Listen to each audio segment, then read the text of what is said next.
এটার জন্য একটা কমিটি অলরেডি করে দেওয়া হয়েছে। বঙ্গবন্ধু স্টেডিয়ামে যে দোকানগুলো আছে এবং বঙ্গবন্ধু স্টেডিয়ামের সৌন্দর্য বর্ধন সহকারে এই সবগুলো বিষয় নিয়ে সেই কমিটি একটা প্রস্তাবনা প্রায় অলমোস্ট রেডি করেছে।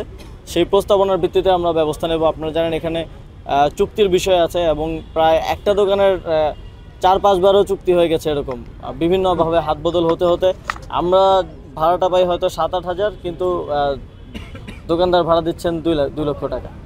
তো সেটার সমন্বয়টা কিভাবে হবে এবং আমরা একটা দাম নির্ধারণ করে দিব, যাতে আমাদের এই আয়ের অর্থটা আমরা আবার যে ফেডারেশনগুলোর আর্থিক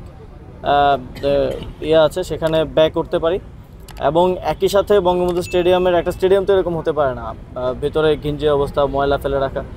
সৌন্দর্য বর্ধনের জন্য আমরা ব্যবস্থা নেব, যথাযথ ব্যবস্থা নেব। স্টেডিয়ামগুলো করার থেকে বেশি গুরুত্বপূর্ণ হচ্ছে রক্ষণাবেক্ষণ এবং এর স্টেডিয়ামগুলোতে যাতে খেলাধুলা নিয়মিত হয় সেটা নিশ্চিত করা। তো সেটার জন্য আপনারা জানেন যে আমরা উপজেলা ক্রীড়া সংস্থাগুলোর পুনর্গঠন কার্যক্রম চলমান আছে। ইতিমধ্যে আমাদের কাছে 9টা উপজেলা, 12টা জেলা আর বিভাগীয় কয়েকটা প্রস্তাবনা এসেছে। আমরা সেগুলো পর্যবেক্ষণের মাধ্যমে, যথাযথ পরীক্ষণের মাধ্যমে সেগুলো পুনর্গঠন করে দেবে এবং তারাই এই দায়িত্বগুলো পালন করবে, লোকালি উপজেলা টুর্নামেন্ট, জেলা টুর্নামেন্টগুলো করার এবং সেই মাঠগুলোকে ব্যবহারে রাখার। মুক্তিযোদ্ধাদের ব্যাপারেও মুক্তিযোদ্ধার প্রশ্নটা এখনও আমাদেরকে ফেস করতে হয় আজকে 54 বছর পরে এসে।